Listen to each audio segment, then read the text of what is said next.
Wow, it's been a while. Yeah, May. Yeah, it's been way too long since we've done this, Michael, and now you've moved into a brick wall. I have. Just playing with all the fun features here at StreamYard, which are always getting better and better. Always getting better and better. So, well, I noticed, Michael, you're wearing your football shirt. It is game day. It is game day. I did not wear my football gear today, and I feel so bad because it is officially the kickoff to college football this weekend. Mm-hmm. So please don't call me, write me, or bother me tomorrow because I'll be watching football all day. And we'll send condolences Yes. for you. Yes. So, well, again, to all of our listeners out there, awesome to have you. Such an honor. We're back with Experience Friday Live this fall. Have an amazing guest today. But, Michael, I want to make sure, above all, that you let people know why we're doing what we're doing and why we started this show almost 2 years ago, and have had some hiatuses, but we're back at it this fall. So share with people. Yeah, you know what? Today it's all about just people being humans, right? And people being good to each other. And when we ever got into the world that business didn't equal humans, I don't know. Like it doesn't work in the end. So focus on humans, which just means if you treat people right, that's when your business flourishes. If you don't treat people right, you can go on and create another business, but it's not going to get you very far again. So it's just back to the basics today of if you want to have a business, if you want to be successful, you got to pay attention to the humans in the room. And it's more than their psychology. It's also their feelings and how they show up and their needs. And that's both for employees as well as customers. It all works together. Man, you made that so simple, Michael. Yeah, it is. Well, you know what? I just want to give a couple announcements because really excited about a couple things coming up. First off, Combustion Chronicles is coming back next Wednesday. Holy cow. September 6th. Our 9th season, and it is Women in Leadership Healthcare Edition. So 12 powerhouse women who are making a huge impact in healthcare. You will want to go out, download it. So excited. And we're excited this year as well, or this season, that it's sponsored by Offer Health. So get out there, listen to that. And those of you that do attend conferences that are listening to us, just a couple conferences that I will be at here in September and October: the Patient Experience Symposium. I'll be talking about I'm a CXO, posing as a CEO. And then X Day 2023 by Question Pro in Austin as well. But we don't want to waste any more time. We have an amazing guest today. Our guest today, Valerie Choniuk, like cognac, Choniuk, see, I got it right, who serves as the National Director of Patient Experience for Agilon Health, a company focused on transforming healthcare for seniors by empowering primary care physicians to focus on the entire health of their patients. Her 20 years of experience combined to shape guest, member, customer, employee, and patient experiences from corporate hospitality to across the healthcare continuum. She's also a founding member of the PX community, a space for patient experience professionals to connect, share, inspire, and grow. And we are going to welcome Valerie to the show. Hey, Valerie. Hello. Thank you so much, Shawn. Thank you so much, Michael. Pleasure to be here. This is a long time coming, Valerie. Yes, We've tried to do this show with you for months. Yes, April, back when it was Patient Experience Week. I think that's when we were That's right. Yeah, and it wasn't able to happen, but we are here now. So excited to have you with us. And we start every one of our episodes off Valerie, with the same question, and it's pretty simple. Why do you do what you do, and what keeps you motivated as you do it? Yeah, I love it. Why do I do what I do? My purpose is grounded in experience. I believe experience is the differentiator. And that started growing up with my grandmother, my nanny. She raised me, and I saw her living and loving life and thriving, to then being put in a nursing home and seeing her slowly deteriorate.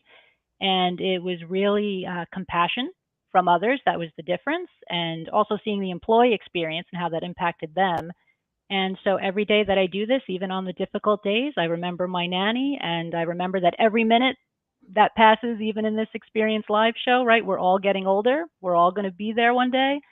So get the good karma in now.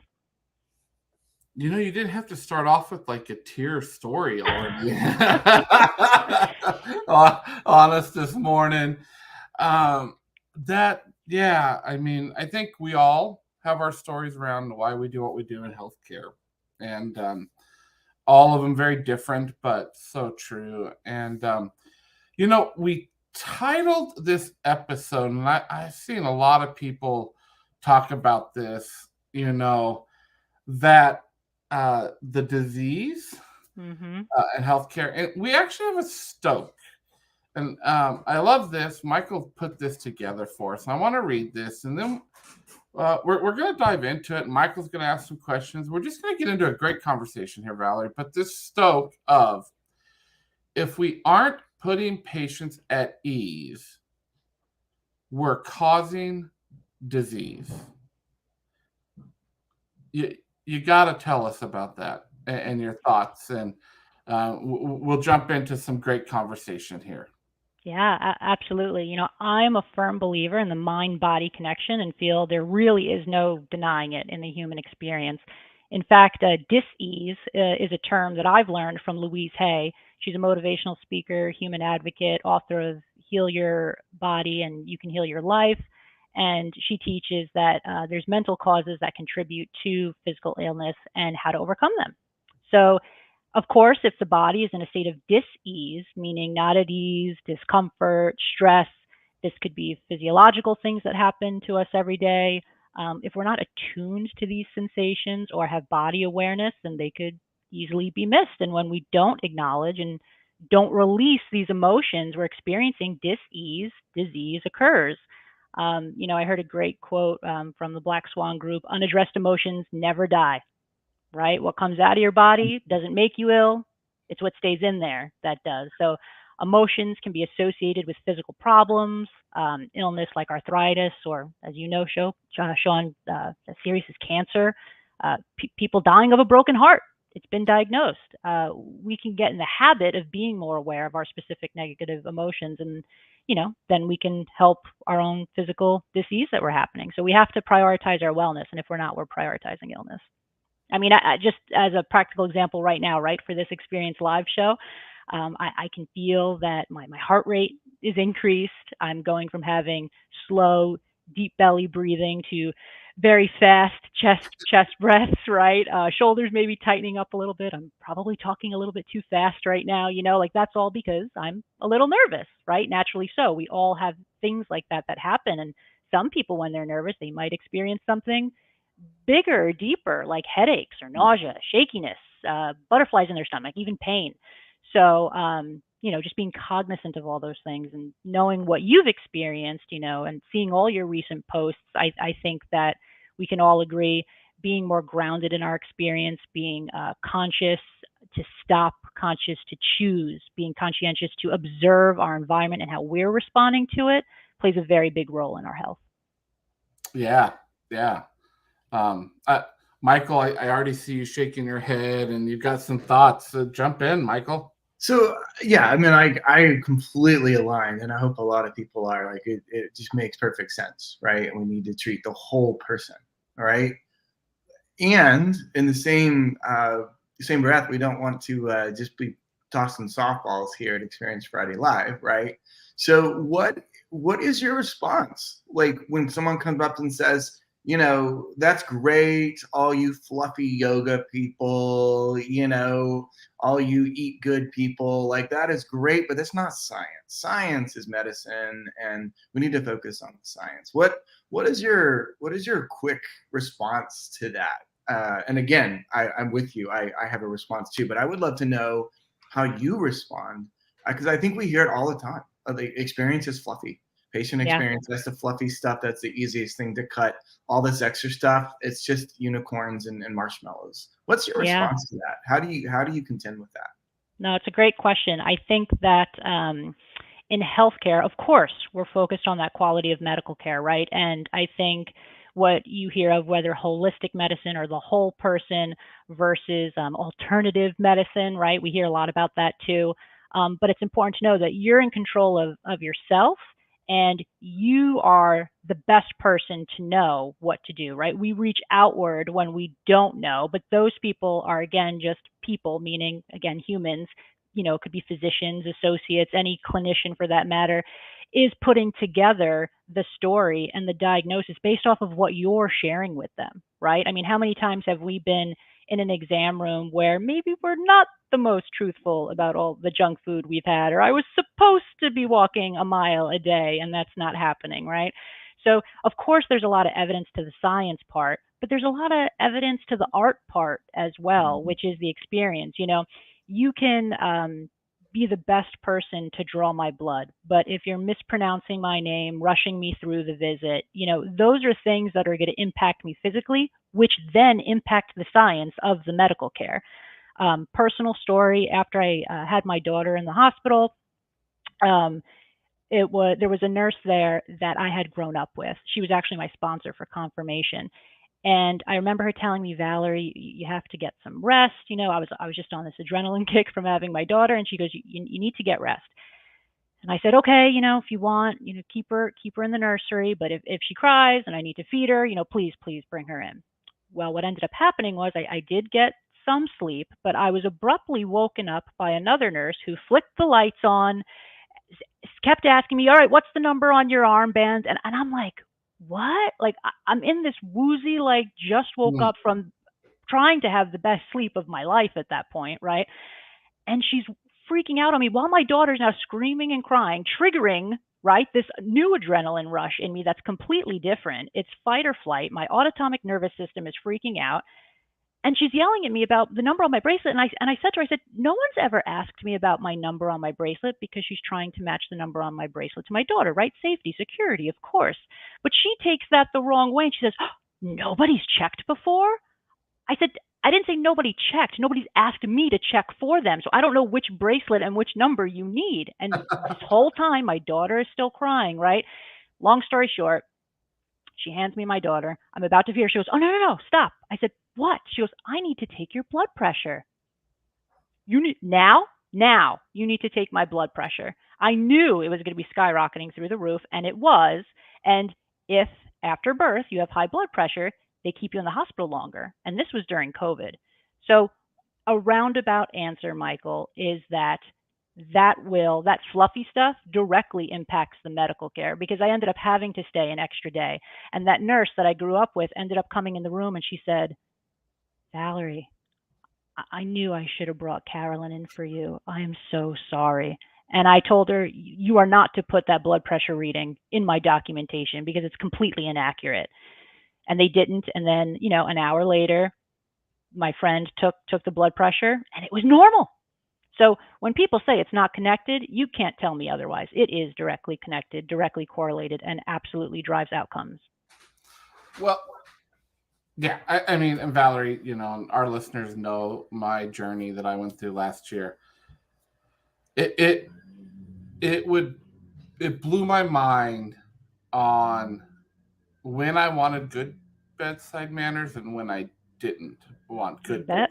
manners, right? Like, here I am, the guy who has, 10 plus years in patient experience talking about you got to be this way, you got to be this way. And mine around that putting you at ease, the very first time I walked in to meet my oncologist, and I'm sitting there with my wife, and he comes in And he just starts right in. Boom, boom, boom, boom, boom, boom, boom, boom, boom. And I thought it would completely offend me. We get through, we're walking out. My wife goes, I don't like him. And my wife is typically the one that's like, I don't want any fluff, right? And I said, why? And she's like, he was so rude. And I said, yeah, he was a little rude. I said, but he's the best in town, and I want the best working on me right now in a situation we don't know. So I can deal with that. So it's also being aware of when those moments need to take place, right? Like, and how that needs to take place. And I think this whole concept, and I think people thought when they saw the title around disease, right? Like it was a physical thing, but really it is a physical thing, but it's more at when do we learn and experience how to flow in and out of putting someone at ease, giving them what they need medically. That's the big thing to me. So Well, and how do you design around those experiences, right? So I don't expect an oncologist who is taking care of a whole bunch of high level stuff to be the chatty person who holds your hand, right? But in that experience, who do we design in that whole big experience to be there to not just buffer that, but to interpret it or to show a different angle? Or it doesn't mean that every single person needs to be the most empathetic or the most person. We don't. The amount of stress that the healthcare professionals are under right now is just insane. So how do we equip them with what they need to be able to provide better care, including designing with them of how to create a holistic experience, which is back to your point, Valerie, right? Yeah. What does that holistic experience look like? It doesn't mean that the burden of compassion lies on every single person that walks in, that it is designing the system and then designing for the people in the system to be at their best. Absolutely. And in fact, I would take that a step further and say that designing for compassion has to start with ourselves. We need to be compassionate to ourselves, right? So exactly like what you did, Shawn, your wife may have said, I don't like the oncologist very much, but you had compassion in that moment for the oncologist. So, I kind of understand this situation, and this is the direction that I want to go in, right? And that's going back to the point of dis-ease, right? Putting yourself at ease in that moment that, you might not like him, but I'm going to have a different approach. I'm going to have a different perspective on this. And that's what experience is about, right? Your perceptions, your individual perceptions, and making sure that we're constantly assessing and monitoring how we're reacting in our experience. I mean, something as simple as you could be driving in a car and someone can cut you off. What are you going to do in that moment, right? That's up to you. You can only control yourself. You can't control others. And it's that perception that makes the difference, right? I can wave and give a thumbs up, or I could put a different finger up, right? Like it depends on what you want to do, but that's on you. And I think that's part of the human experience too, in that when we're talking about all the dis-ease and stress that the healthcare system is going through and the individuals in healthcare, that we need to begin by healing our healers. We got to go back to root cause, which is us as a human, as a person, consciously walking through this life and unconsciously to be able to say, you know what, meditation's nice, but that's not going to help the root cause, right? We need to deal with our own traumas. We need to deal with everything that we're going through in life and all the emotions that we're deciding to hold on to, right? It's not you made me cry. It's this is a situation and this is the emotion that I felt, right? We all feel different emotions. The three of us could go through the same exact objective situation, but then subjectively experience it differently, right? So that's on the individual. Yeah, we're getting all kinds of things coming. You see me keep putting them up here, Valerie. Your specific patient care examples highlight the point that this is such a complex topic, the science and the art. And I don't know that I've even ever thought about it that way till you actually said it, Valerie. and on a moment by moment, situation by situation basis. And I think one of the things that I struggle with as CEO of a company that has a majority clinical staff is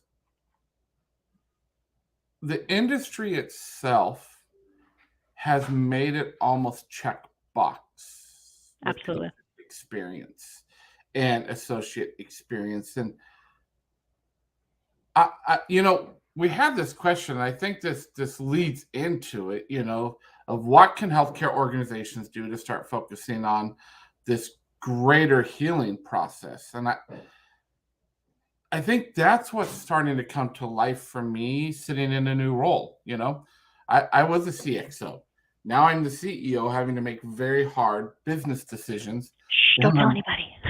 Yeah, but it's hard, and it's hard to, and Michael has been, Michael's trained, I don't know how many healthcare organizations, and he'll tell you clinicians are the hardest to break through with, right? I don't want to say break, but break through with.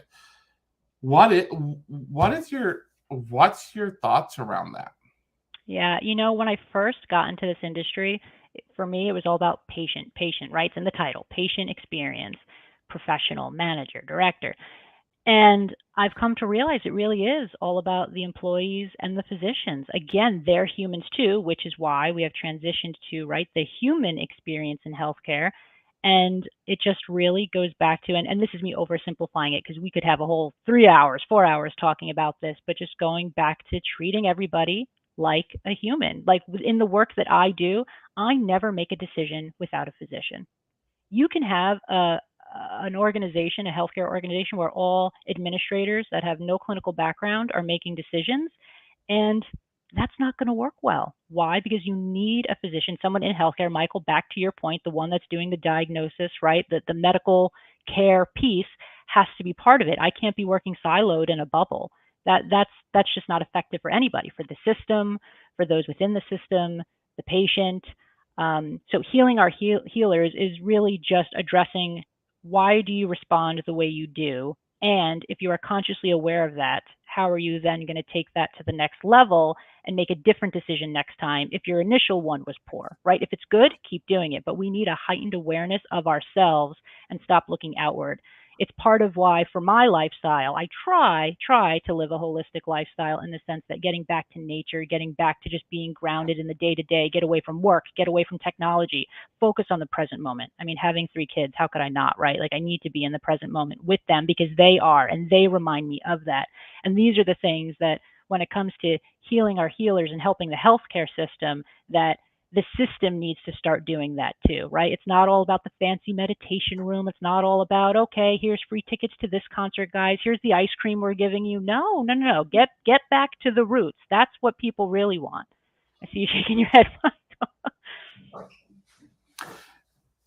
Yeah, I said this, I don't know, this was the week I think I was diagnosed with cancer when I made this comment.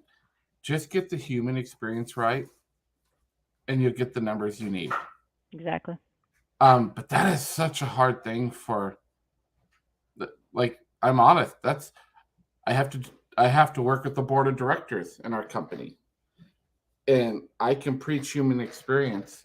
Or actually, as we heard it recently, and it'll be on one of our episodes, actually next week's episode, because she's kicking off the season, the humane experience. There you go. Right. Let's not even talk human experience, but the humane experience, right? But it's so complex, right? That what the human experience is to Shawn is not what the human experience is to Michael. We disagree. We have very different value systems that go different directions. And so I'm not a feeler. I'm not the person who wants all the touchy-feely stuff. But I can understand the need for human experience by input and value, and showing that people matter and their voices matter, and amplifying those voices. And so I think that's part of what our mission is, folks, is to somehow come together with people that are different. That goes back to the radical collaboration that we preach, the radical relationships, that find out what that means to someone else, because just like with Shawn and his wife, one person likes being treated like that or is okay with it, one is not, right? And so how do we expect medical professionals under the stress they're under to also figure all that out, right? How can we help them? How can we support them and give them systems to work with them that work for them? That's what makes you two the dynamic duo. You got a little bit of both camps, right? It's great. So I don't know that that's always good for people, but yes. It's good. It's a good combination. You have to have that yin and yang, right? That's what creates harmony, right? So you have to have a little bit of each, the light and the dark. But going back to your point earlier about how do you get like the board, how do you get everybody involved, right? I think we really just need a better understanding that the human or humane experience is a long game. It is not the short ROI game, right? Other things like you were saying, Shawn, check the box, right? Sure, we could do that. That's part of the short game, but you really have to invest in the long game for that loyalty, right? And I know I'm preaching to the choir. I know you know that, and all the listeners know that. But like we said before, right? It's simple, but at the same time, why does that have to be so complex? Go back to the roots of why we're here, what our purpose is, and taking care of ourselves first and foremost. What's that saying? You have to, if that plane's going down, you got to put your oxygen mask on first, then you can take care of everybody else. I firmly believe in that. Yeah. Well, awesome. And it's hard to believe we're to the end of the show. Are we? Yeah, see? And you were nervous, Valerie. And look, we got through it. Hopefully you're at ease now. And yes, thank you. But hey, Valerie, best place for people to reach out and connect with you. I'm assuming it's on LinkedIn. Yep, that would be perfect. Would love it. Always welcome any human experience professionals, anybody that's interested in it. Would love to connect. Awesome. Well, Valerie, we're going to move you backstage. If you'll hang out, Michael and I'll close up the show and then we'll come say bye to you. But thank you, Valerie, for being here and sharing it with us today. All right, Michael, are you ready for this weekend? Yes. Awesome. Again, next week, Simple Combustion Chronicles goes live. Next week, these 12 amazing women in leadership. 2 weeks from today, we will have Matthew Morin, former VP of Brand and Marketing at Psycho Bunny, and anyone that knows me knows how excited I am about that, because here I am even today wearing my Psycho Bunny. So, Michael, any parting words for anybody for today? And have a fantastic weekend. And I always try to remember, when it's a long weekend and there's a holiday, there's a reason for it. So let's remember all those people that are in the world of labor and have helped us create this weekend. Yes. Awesome. All right, everyone. We'll see you in 2 weeks.